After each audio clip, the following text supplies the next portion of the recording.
Sego Juego. Hello everyone. Today we're going to be doing another tutorial. You can follow along with every step, or you can learn some skills and create your own painting. The materials that you're going to need are 2 stencil images, poster paper, masking tape, paintbrush, paint tray, scissors, and a black marker. First off, you're going to grab your canvas. If you want to have a border, you can take your tape and put it on all of the sides of your canvas. You're going to grab your first stencil here, which is represents the Tree of Peace, and cut it out. It also represents a heart, I've been told, and it comes from the 5 Nations wampum belt. So I'm reinforcing my stencil by taping any edges that may need some extra support, and then I'm going to tape it onto my canvas. The colors I'm going to use are black, white, turquoise blue, and red paint. And you can grab a plate or a palette and a paintbrush.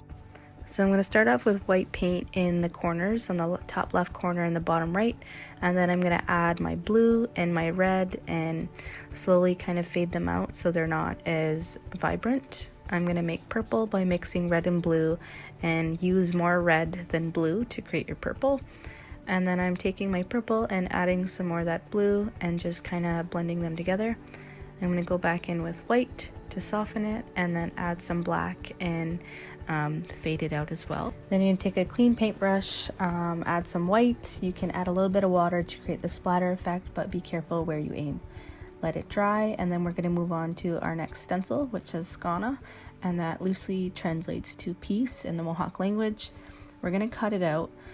You can cut out each letter like this and create a look that will look just like this one here, or you can kind of pinch your paper and cut to the inside of each letter. It's going to take more time, so be mindful of that, but this is one way to do it, or you can cut each letter out, cutting around the outside of each letter. One thing to be careful of is you don't want your letters to touch each other. So in this part here, I'm making sure that they're not too close together, and that's what it'll look like when you cut it out. Again, I reinforce my stencil to make sure that there's no places where paint can get into. I'm going to tape this one down a little bit over to the right to create a shadow effect, and grab my black paint, and you don't need a lot, you don't want to have a lot of paint on your brush, and then let it dry. Here's what it looks like once it's dry. This looks cool as it is. If you want to go a step further, you can grab your Skana stencil, or you can grab the individual letters that you cut out and also do a really cool design as well. Just keep in mind your background is darker, so you might want to use a lighter color to go around your letters. So make sure that it's dry, and then you can grab your stencil again and paint white. Let it dry, and when you peel it off, this is what it will look like. Then you can grab your black marker and outline your letters.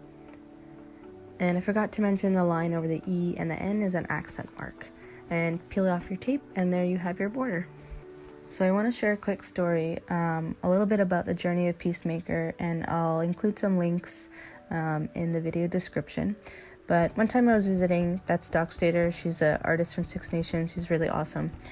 And she had someone come visit her, and they were asking, where is this Tree of Peace buried?